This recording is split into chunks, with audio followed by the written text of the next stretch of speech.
Hello everyone, कैसे हैं आप सभी। आई होप सब अच्छे होंगे, घर पे होंगे, सुरक्षित होंगे। इस कोरोना काल में बच के रहें, मास्क का इस्तेमाल करें और 2 गज दूरी मेंटेन करें। तो गाइस, आज की क्लास में हम सीखेंगे कि किस तरीके से अपना इंट्रोडक्शन देते हैं। लास्ट क्लास में भी हमने सीखा था कि किस तरीके से अपना इंट्रोडक्शन देते हैं, लेकिन वहाँ पे हमने सीखा था कि शॉर्ट इंट्रोडक्शन किस तरीके से देते हैं। और आज की क्लास में हम सीखेंगे कि अपना फॉर्मल इंट्रोडक्शन यानी कि लॉन्ग इंट्रोडक्शन किस तरीके से देते हैं। तो गाइज, आज की क्लास को स्टार्ट करने से पहले मैं आपको अपना इंट्रोडक्शन बोल करके बताऊंगा। फॉर एग्जाम्पल कि किस तरीके से अपना इंट्रोडक्शन, फॉर्मल इंट्रोडक्शन किसी के सामने देते हैं। फिर बारी बारी से हम चीजों को एक एक करके लिख करके इस व्हाइट बोर्ड पे देखेंगे कि किस तरीके से, और सीखेंगे कि किस तरीके से चीजें हम बोलते हैं और किन किन चीजों की जरूरत हमें होती है वहां पे, और क्या बोलने के पीछे रीजन क्या होता है। तो गाइस, स्टार्ट करने से पहले सबसे पहले हम अपना इंट्रोडक्शन आप लोग को बताएंगे। तो कभी की फॉर्मल इंट्रोडक्शन देते हैं तो कुछ चीज़ों का ध्यान रखते हैं, कुछ बेसिक जानकारियाँ, कुछ फैमिली से रिलेटेड जानकारियाँ, कुछ करियर से रिलेटेड, कुछ एजुकेशन से रिलेटेड जानकारियाँ। मैं ये इंट्रोडक्शन जो आपको दे रहा हूँ, ये मैं आपको एकदम फॉर्मल समझ रहा हूँ। Formal in the sense fresher हैं आप, यानी आपने अभी तक कहीं जॉब नहीं करी है, आपने सिर्फ अपनी पढ़ाई कंप्लीट करी है और आप एक पहले इंटरव्यू के लिए जा रहे हैं या कहीं भी आप अपने बारे में जानकारी देना चाह रहे हैं, तो किस तरीके से देंगे। तो सबसे पहली चीज आती है कि ग्रीटिंग्स से हम स्टार्ट करते हैं। तो जो कि लास्ट वीडियोस में हमने देखा था, अगर किसी ने लास्ट वीडियो नहीं देखा है तो वो जाकर के लास्ट वीडियो देखेंगे कि लास्ट वीडियो में हमने सिखाया था किस तरीके से अपना शॉर्ट इंट्रोडक्शन देते हैं, जिसमें हमने 3 चीजें सीखी थी। पहली चीज कि अपना ग्रीटिंग्स देना है, फिर अपना नाम बताना है, फिर अपना जो आपका प्रोफेशन है, जो पेशा है वो बताना है, और उसके बाद फिर हमने सीखा था कि अपने एड्रेस के बारे में बताएंगे उनको। यानी 3-4 लाइन में हमारा कैजुअल इंट्रोडक्शन, शॉर्ट इंट्रोडक्शन खत्म हो जाता है। लेकिन यहाँ आज की क्लास में हम फॉर्मल इंट्रोडक्शन की बात करते हैं, तो किस तरीके से अपना फॉर्मल इंट्रोडक्शन देंगे, एक टाइप मैं आपको बताने वाला हूँ यहाँ पे। तो सबसे पहले मैं स्टार्ट करता हूँ अपने इंट्रोडक्शन से। This is for example not the truth and neither anything else, just see. Starting करेंगे हम ग्रीटिंग से। तो सबसे पहले, hello everyone, thanks for giving me this opportunity. I would like to introduce myself. My name is Ashutosh Kumar. I am 24 years old. I belong to a middle class family. I am from Sitamarhi, Bihar. As far as my educational qualifications are concerned, I have completed my graduation from B.R. Ambedkar Bihar University with economics. Right now, I am pursuing Masters of Arts in Rural Development from Indira Gandhi National Open University. As well as I have also completed post-graduation diploma in computer application. As far as my family background is concerned, there are 8 members in my family and I am the youngest one. My father is a shopkeeper and my mother is a housewife. I want to be a teacher in my life because it gives me satisfaction from the core of my heart. My hobbies are watching news and interact with the people. My strongest point is that I can learn from my atmosphere, and my weakest point is that I believe in people so easily. That's all about me. Thank you so much. So guys, ये एक introduction होता है, formal introduction. हमने आपको दिया, अपने बारे में कुछ जानकारियां बताई, तो वो जानकारियां किस तरीके से आप बोल पाएंगे। हाँ, यहाँ पे एक चीज याद रखने वाली है कि कभी भी हम अपना इंट्रोडक्शन देंगे तो इंट्रोडक्शन को खत्म करने का एक टाइमिंग हम रखते हैं। जैसे अगर शॉर्ट इंट्रोडक्शन दे रहे हैं 30-40 सेकंड के अंदर में वो खत्म कर लीजिए आप। लेकिन अगर आप फॉर्मल इंट्रोडक्शन दे रहे हैं तो you can take more than 1 minute. अगर 1 मिनट से ज्यादा भी आप समय लेते हैं तो कोई ज्यादा बड़ा इशू नहीं है, लेकिन हाँ, 1 मिनट के अंदर में उसको आप खत्म करेंगे। तो आज धीरे धीरे हम सीखते हैं, और आपसे गुजारिश है कि आप पेन पेपर लेकर के बैठे, चीजों को राइट डाउन करें, चीजों पे अपना खुद का इंट्रोडक्शन तैयार करें उस फॉर्मेट पे जाकर के। हाँ, ये एटलीस्ट फॉर्मेट नहीं है, इन द सेंस कि ये लास्ट फॉर्मेट नहीं है। हजारों फॉर्मेट्स आपको मिल जाएंगे, गूगल करेंगे तो मिल जाएंगे, अलग अलग जगह पे मिल जाएंगे। लेकिन मैं आपको उस फॉर्मेट में से एक बेस्ट फॉर्मेट चुन करके बता रहा हूँ कि किस तरीके से आप अपना इंट्रोडक्शन एज ए फ्रेशर किसी भी कंपनी में जाकर के दे सकते हैं, या किसी भी पर्सन के सामने आप बोल सकते हैं। तो सबसे पहले हम स्टार्ट करेंगे, लेट्स स्टार्ट द क्लास। हम यहाँ पे व्हाइट बोर्ड पे लिख करके आपको बताएंगे कि किस तरीके से चीजें लिखी जाती है और किस तरीके से चीजों को पढ़ा या समझा जाता है। तो गाइस, स्टार्ट करने से पहले सबसे पहले हम देखते हैं आज की क्लास में हमें सीखना क्या है। तो आज की क्लास में सबसे पहला जो हमें सीखना है वो है इंट्रोडक्शन। दैट इज इंट्रोडक्शन,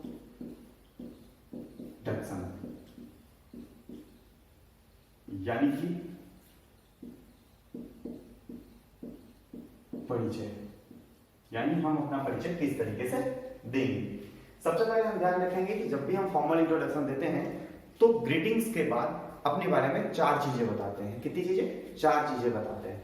वो कौन कौन सी 4 चीजें हैं वो हम यहाँ पे ध्यान देंगे। तो सबसे पहली चीज आती है ग्रीटिंग्स। ग्रीटिंग्स यानी कि अभिवादन, यानी हमें कोई अगर सुन रहा है, कोई हमारी बातों को सुन रहा है, हमारे बारे में सुन रहा है, तो वो पेशेंस लेकर के बैठा है, तो हम अपने बारे में बताने से पहले उनका अभिवादन जरूर करेंगे कि थैंक यू आपका सुनने के लिए, या मुझे ये मौका देने के लिए कि मैं अपने बारे में कुछ आपको बता सकूं। तो यहाँ पे हम ध्यान रखेंगे ग्रीटिंग्स में सबसे पहले हम बोलते हैं हेलो या हाय, जो कि लास्ट क्लास में मैंने आपको सिखा दिया था। Hello everyone,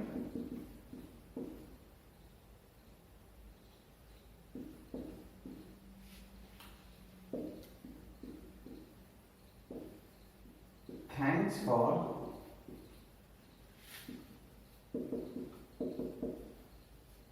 giving me this opportunity. Thanks for giving me this opportunity. I would like to introduce myself.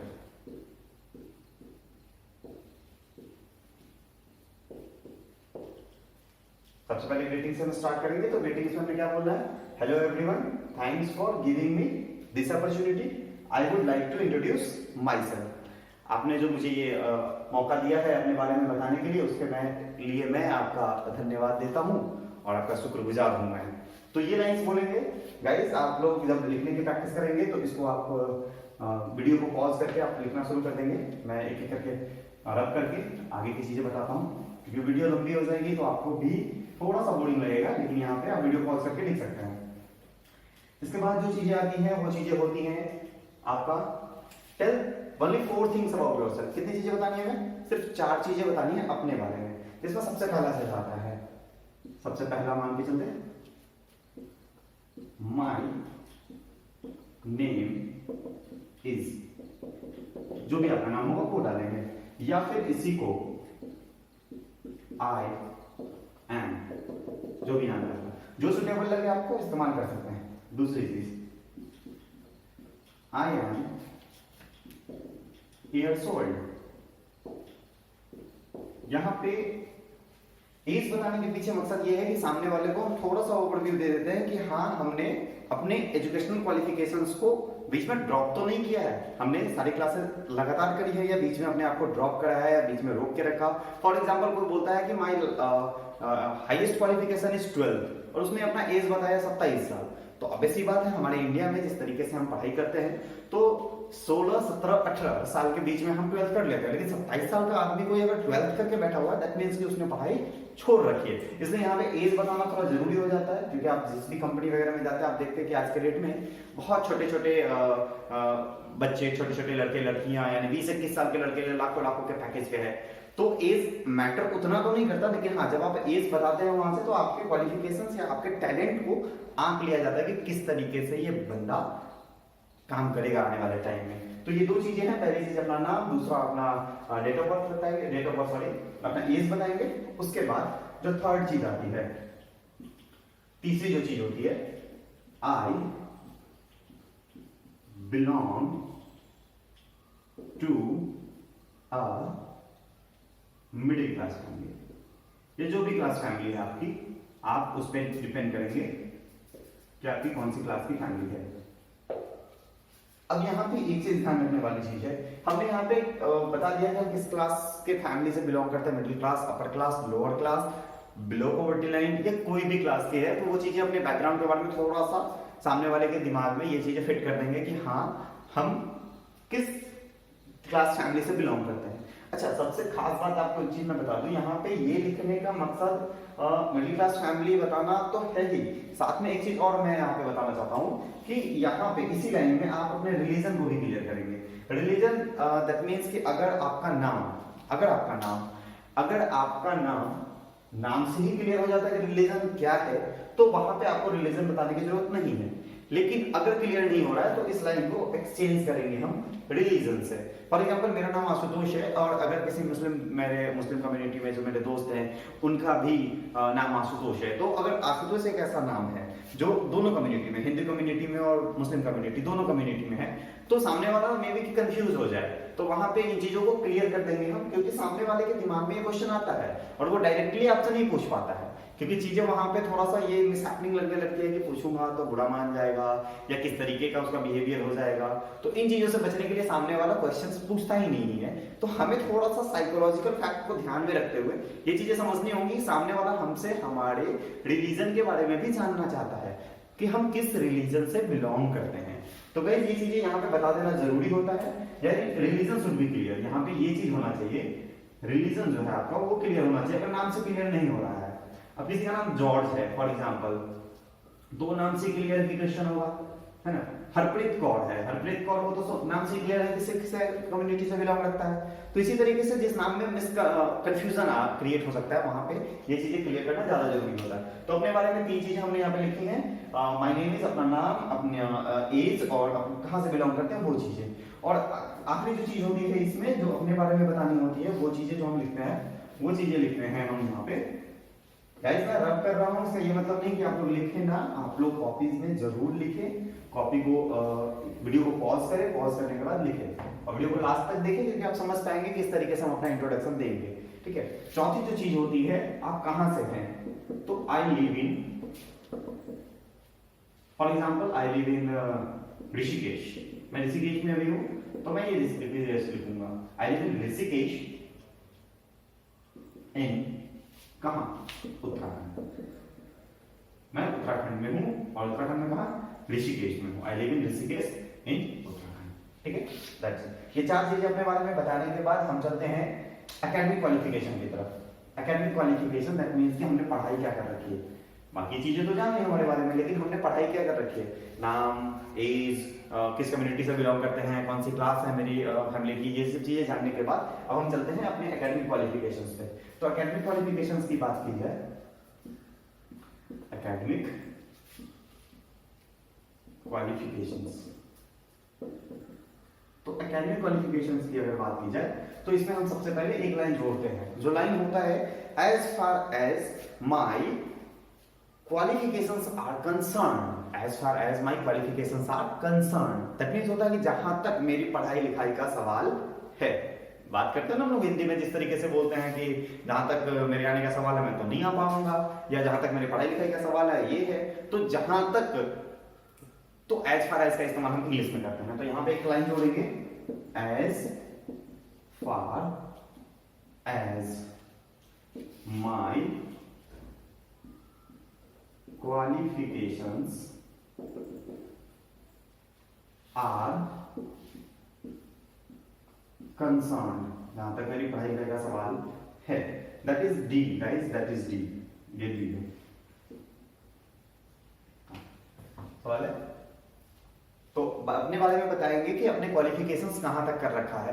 तो हम क्वालिफिकेशंस बताते समय 2 चीजों का ध्यान रखते हैं, एक जो अभी लास्ट ईयर हमने जो कंप्लीट कर रखा है, जैसे कोई अभी ग्रेजुएशन में पढ़ाई कर रहा है ग्रेजुएशन में, तो वो बताएगा कि हमने लास्ट जो कंप्लीट कर रखा है, यानी लास्ट हमने 12th करा होगा, तो वो अपना कंप्लीट जो है, जिसको अभी कंप्लीट करा है जिस डिग्री को, उस डिग्री के बारे में वो बताएगा।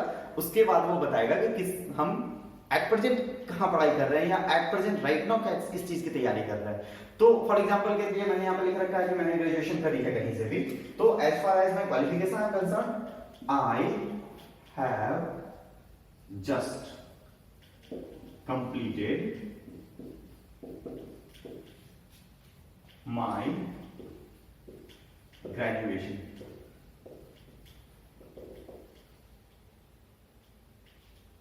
from ... university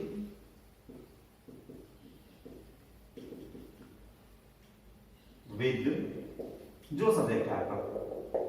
ठीक है, मान लो कोई 12th में है, मान लो आप में से अधिकतर स्टूडेंट जो मेरे हैं वो 12th पढ़ाई करके ग्रेजुएशन कर रहे हैं, तो उन्होंने 12th कंप्लीट करी है, तो कंप्लीट करी है तो वो बोलेंगे I have just completed my 12th, I have just completed my 12th या फिर इंटरमीडिएट फ्रॉम, कॉलेज का नाम बताएंगे, with PCM, PCB, arts, commerce, इन चीजों को यहाँ पे जरूर मेंशन करेंगे, क्योंकि 10th तक तो इक्वल बोर्ड है, सबकी पढ़ाई एक है, सब्जेक्ट एक है। लेकिन जैसे 12th में जाते हैं तो चीजें बढ़ जाती हैं, जैसे 3 स्ट्रीम हो जाते हैं, आर्ट स्ट्रीम अलग होता है, कॉमर्स स्ट्रीम अलग होता है और साइंस स्ट्रीम अलग हो जाता है। उसी तरीके से जब आप ग्रेजुएशन में जाते हैं तो फिर आपका सब्जेक्ट वाइज बढ़ जाता है, मास्टर्स में जाते हैं तो उसी सब्जेक्ट में और मास्टरी हो जाती है। तो चीजें इस तरीके से बढ़ती रह जाती है। इस पर मैं एक अलग वीडियो बना करके आप लोगों को बताऊंगा किस तरीके से हमारे इंडिया में अलग अलग बोर्ड के हिसाब से ये डिफरेंसेस है, और नई शिक्षा नीति जो आई है उसके हिसाब से क्या चीजें चल रही है और क्या चीजें चलेंगी आने वाले टाइम में, इसके बारे में मैं बाद में डिस्कस करूंगा। पहले हम यहाँ पे देखते हैं कि किस तरीके से अपना एजुकेशनल या एकेडमिक क्वालिफिकेशन हम बताते हैं। तो as far as my qualification are concerned, I have just completed my graduation from this university with this one subject. अब इसके बाद जब अपना लास्ट बता देते हैं तो हम ध्यान रखते हैं कि राइट नाउ क्या कर रहे हैं। तो ये लाइन तो एज इट इज रहने देते हैं, इसको आगे हमारे काम आएगा। तो इस लाइन को हमने रब किया है, ठीक है। अब हम बताने वाले हैं कि किस तरीके से हम अभी पढ़ाई कर रहे हैं। तो यहाँ पे राइट नाउ का इस्तेमाल करेंगे। किसका इस्तेमाल करेंगे? Right now. Right now I am studying वगैरह का इस्तेमाल थोड़ा सा पुराना हो गया, तो हम यहाँ पे एक नया वर्ड का इस्तेमाल सीखते हैं, परसुइंग। परसुइंग मतलब जारी, जारी, जारी जो है पढ़ाई कर रहे हैं वो चीजें होती है। तो I am pursuing, I am pursuing for example masters in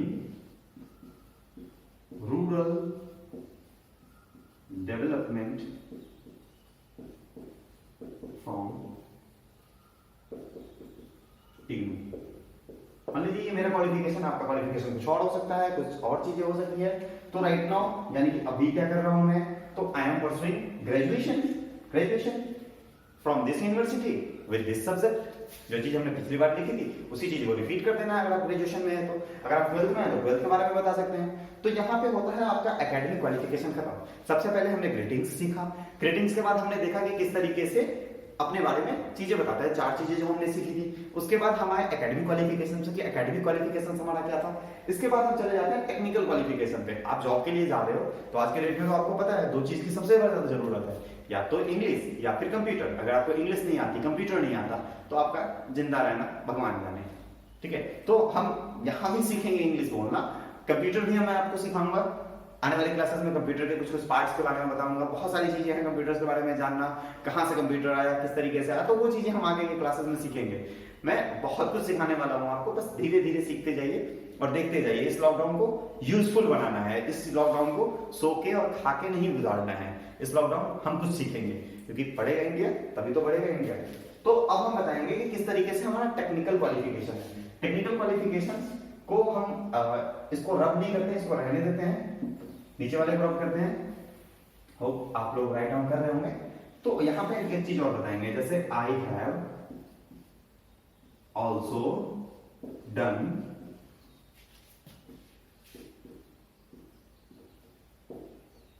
post graduation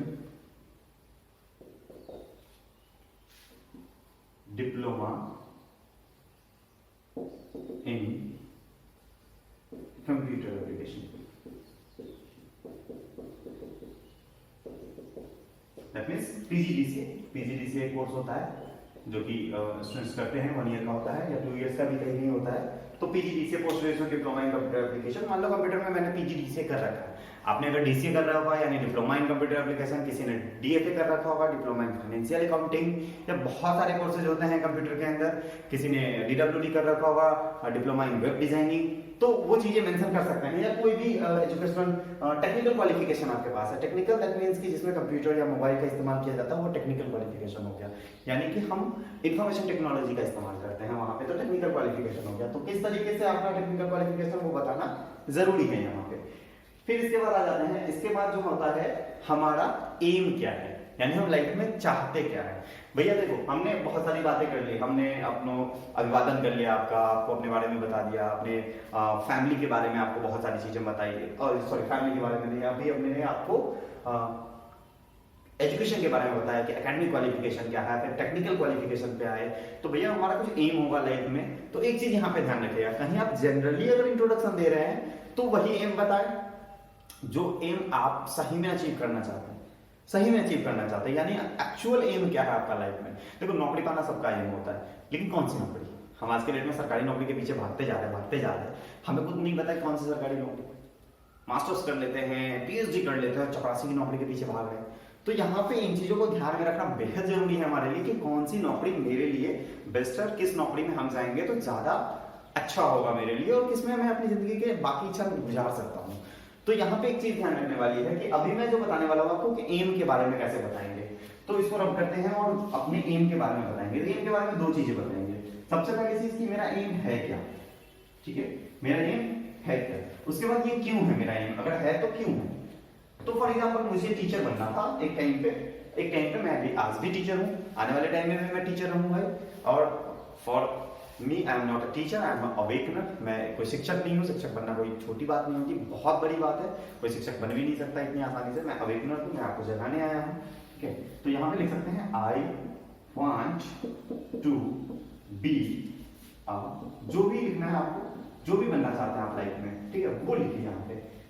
because ये भी बताया कि क्यों आप बनना चाहते हैं, क्यों करना चाहते हैं चीजों को। मैं टीचर बनना चाहता था बिकॉज तो जिस टाइम जिसे मुझे समझ में आता था उस टाइम मैंने लिखा था it is a respected job in our society.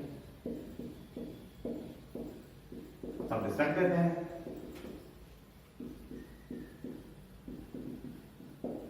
आप पुलिस वाले बनना चाहते हैं because you want to finish the corruption. आप राजनेता पॉलिटिशियन बनना चाहते हैं क्योंकि देश के सिस्टम सुधारना है आपको। आप एक मॉडल एक्टर बनना चाहते हैं क्योंकि आपको बहुत सारे लोगों के लिए रोल मॉडल बनना है। यानी बहुत सारी चीजें हो सकती हैं यहाँ पे ये चीजें लिखी हुई है। तो ये बहुत पहले लिखी हुई थी कि I want to be a teacher because it is a respected job in our society. और मुझे मजा आता है, एक सेल्फ सेटिस्फैक्शन टाइप का मिलता है कि जब मैं आपको पढ़ाता हूँ, जब मैं अपने बच्चों के साथ होता हूँ, जब मैं दिल्ली में था, जब मैं यहाँ उत्तराखंड में हूँ, तो जब बच्चों के बीच में होता हूँ तो थोड़ा सा सेटिस्फैक्शन अचीव होता है मुझे, तो वो फीलिंग मुझे अच्छी लगती है। That's why I want to be a teacher. मैं टीचर हूँ भी, अवेकनर हूँ। इसके आगे हम चलते हैं अपने बारे में, अपना एम वगैरह बता दिया, तो हम आगे चलते हैं। आगे हम अपने फैमिली के बारे में बताएंगे, ठीक है। यहाँ तक हमने कंप्लीट कर लिया है, तो आगे हम अपने फैमिली बैकग्राउंड के बारे में किस तरीके से बताएंगे, किस तरीके से बताएंगे कि हमारी फैमिली में कौन कौन है, कितने लोग हैं, हम किस नंबर पे आते हैं, ये सारी चीजें जानना बेहद जरूरी होता है। तो सबसे पहले हम फैमिली बैकग्राउंड के बारे में चलेंगे। तो ठीक उसी तरीके से जैसे हमने लिखा था, as far as my family background is concern, जहां तक मेरे पारिवारिक पृष्ठभूमि का सवाल है। तो कितने मेंबर है आपकी फैमिली में, सबसे पहले ये चीज बताएंगे कि कितने मेंबर है। तो देयर आर मान लीजिए मेरी फैमिली में 8 मेंबर्स है, तो मैं यहाँ पे लिखूंगा 8 मेंबर्स इन माय फैमिली। आपके जितने भी हैं दादा दादी वगैरह सब आ जाएंगे यहाँ पे, 8 मेंबर्स इन माय फैमिली। अच्छा, अब आप अपना खुद का इंट्रोडक्शन दे रहे हैं, तो सबसे पहली चीज होती है कि आप अपने घर में किस नंबर पे हैं। यानी कि आप अपना इंट्रोडक्शन दे रहे हैं तो आप अपने घर में किस नंबर पे आते हैं, वो चीजें ध्यान में रखेंगे। तो there are 8 members in my family. I am the youngest. मैं अपने घर में सबसे छोटा हूं, तो मैं लिखूंगा यंगेस्ट वन। अगर आप अपने घर में सबसे बड़े हैं तो आई एम द एल्डेस्ट वन, ठीक है। और अगर बीच में है, जैसे हमारे यहाँ बोला जाता है माजिल है, साजिल है, तो बीच में 2 नंबर 3 नंबर जिस भी नंबर में हैं आप लोग, तो वहां पे हम इस्तेमाल करेंगे आई एम द मिडिल वन। इसका इस्तेमाल करेंगे, आई एम द मिडिल वन का इस्तेमाल करेंगे। तो गाइस अपने फैमिली के बारे में हम बता रहे हैं यहाँ पे। तो जैसे कि as far as my family background is concern, जहां तक मेरे पारिवारिक पृष्ठभूमि का सवाल है, there are 8 members in my family. मेरे परिवार में 8 लोग हैं। I am the youngest one. अगर मैं सबसे छोटा हूं तो यंगेस्ट, बड़ा हूं सबसे बड़ा तो एल्डेस्ट, और मिडिल मेरे बीच में हूं तो मिडिल वन। इसके बाद मैं बताऊंगा अपने मम्मी और पापा के बारे में। तो 2 खास मेंबर हमारी फैमिली में होते हैं, क्योंकि उनके बैकग्राउंड से ही हमारे बारे में थोड़ा सा अंदाजा लगाया जाता है। फॉर एग्जाम्पल के लिए आप बता सकते हैं कि कोई अगर आर्मी में है, किसी के पापा अगर आर्मी में है, तो वो अगर बोलता है कि my father is army officer, तो उससे ये उम्मीद की जाती है सामने वाले से कि वो थोड़ा सा डिसिप्लिन्ड होगा। क्योंकि हम लोग जानते हैं कि जो सिविल्स के लोग होते हैं, यानी कि आम नागरिक होते हैं या सिविल जॉब करते हैं, उनके बच्चे उतने ज्यादा डिसिप्लिन में नहीं होते। आर्मी वालों में डिसिप्लिन ज्यादा होती है। तो यहाँ पे ये चीज ध्यान में रखने वाली है कि हम अपने मदर और फादर के बारे में बताएं। फॉर एग्जाम्पल मेरे पापा एक शॉपकीपर है, दुकान चलाते हैं, तो my father is a shopkeeper. अच्छा, मैंने बहुत सारे बच्चों को यहाँ पे देखा है कि वो अक्सर बिजनेसमैन बोल देते हैं, my father is a businessman. बेटा बिजनेसमैन बड़े लोग हो गए, जैसे रतन टाटा, अंबानी, अडानी, ये लोग बिजनेसमैन होते हैं। शॉपकीपर अगर कोई दुकान चला रहे तो वो बिजनेसमैन नहीं होता, बिजनेस एक अलग चीज हो गया, एक अलग पार्ट हो गया। तो हम बिजनेस का इस्तेमाल वहां पे नहीं करते, हम शॉपकीपर का इस्तेमाल करते हैं, ये जो भी उनका प्रोफेशन है। And my mother is a home maker. यहाँ पे हाउस वाइफ का इस्तेमाल हम नहीं करते हैं, नया वर्ड है होम मेकर, होम मेकर का इस्तेमाल करेंगे, दैट इज मोर ब्यूटीफुल। ठीक है, होम मेकर यानी घर बनाने का काम करते हैं, क्योंकि माँ के बिना तो घर है ही नहीं, पॉसिबल ही नहीं है। तो ये हुआ मेरी फैमिली के बारे में थोड़ी सी जानकारी। इसके अलावा हम बात करेंगे अपने हॉबीज के बारे में, क्योंकि हर इंसान में कुछ ना कुछ हॉबीज होती है, होना भी चाहिए। हॉबी ऐसा नहीं कि पबजी खेलना हॉबी है मेरा, या टिकटॉक पे वीडियोस बनाना हॉबी है, इसके कारण तो मेरा पूरा यूथ, इंडिया का पूरा यूथ बिगड़ के रखा है आज के डेट में। ठीक है, सही डायरेक्शन में नहीं जा रहा है, तो इन चीजों से बच के रहेंगे। अपनी हॉबीज के बारे में बताएंगे, कोई एक अच्छी चीज हॉबी बनाइए, अगर अभी तक हॉबी नहीं है आपकी तो हॉबी बनाइए, एक हॉबी बनाइए जिसपे आप समय गुजार सके। इस लॉकडाउन में बैठ के क्या कीजिए, अगर आपकी हॉबीज पढ़ना है, किताबें पढ़ना है, तो आप गूगल से डाउनलोड करके, पीडीएफ डाउनलोड करके आप किताबें पढ़ सकते हैं, वो आपकी हॉबीज में आ सकता है। उससे आपका आचरण, उससे आपका व्यवहार, उससे आपका जो सोचने का तरीका है वो बदल जाएगा। तो यहाँ पे हॉबीज के बारे में बताएंगे, यानी कि about your hobbies, about your hobbies, आप अपने हॉबीज के बारे में बताइए। तो मैं अपने बारे में बताता हूँ, जैसे मुझे I like to read newspaper. देखिए न्यूज चैनल देखना भी पसंद है, लेकिन न्यूज चैनल उतना नहीं, क्योंकि जिस तरीके से कचरे आज के डेट में दिमाग में भरा जाता है, तो यहाँ पे न्यूज़पेपर पढ़ना मुझे पसंद है। एंड इंटरैक्ट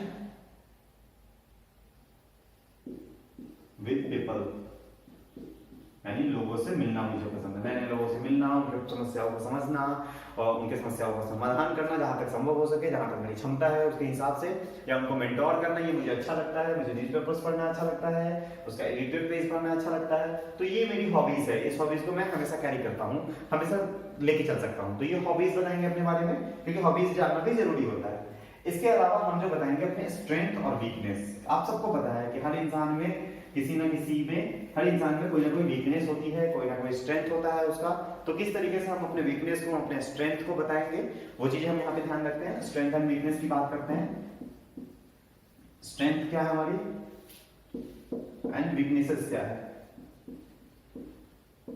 यानी हमारे मजबूती क्या है, हमारी कमजोरी क्या है, तो इन चीजों को ध्यान में रखेंगे। For example, my strongest point is that I can learn from my atmosphere, यानी मैं अपने आसपास के माहौल से सीखता हूं। I can learn from my atmosphere। Suppose करो आप किसी कंपनी में हो, आप कैसा बंदा चाहोगे हायर करना, वैसा बंदा जो आपके ऑफिस में आए, चीजों को देख के खुद ही सीख जाए, या ऐसा बंदा जिसको आपको महीने 2 महीने तक सिखाना पड़ेगा। ऑप्शन ही आपका सही आंसर होगा, क्योंकि आप ठीक वैसे ही बंदे को पसंद करोगे जो खुद से आए, खुद से चीजों को सीख ले और जल्दी जल्दी आपके काम को संभाल ले। तो आप उम्मीद करें ना, जब आप किसी ऑफिस में जाएंगे तो सामने वाला क्या आपसे उम्मीद रखेगा कि आप भी तो जल्दी से सीखे। तो इसलिए अगर आप ये चीजें बोलते हैं तो सामने वाला खुश होगा आपसे, कि वो एटमॉस्फेयर से आप सीख लेते हैं, वहां के माहौल से सीख लेते हैं, चीजों को जल्दी से ग्रैप्स कर लेते हैं, वो बेटर रहेगा। वीकेस्ट पॉइंट क्या होता है, फॉर एग्जांपल मैंने लिखा है माय वीकेस्ट पॉइंट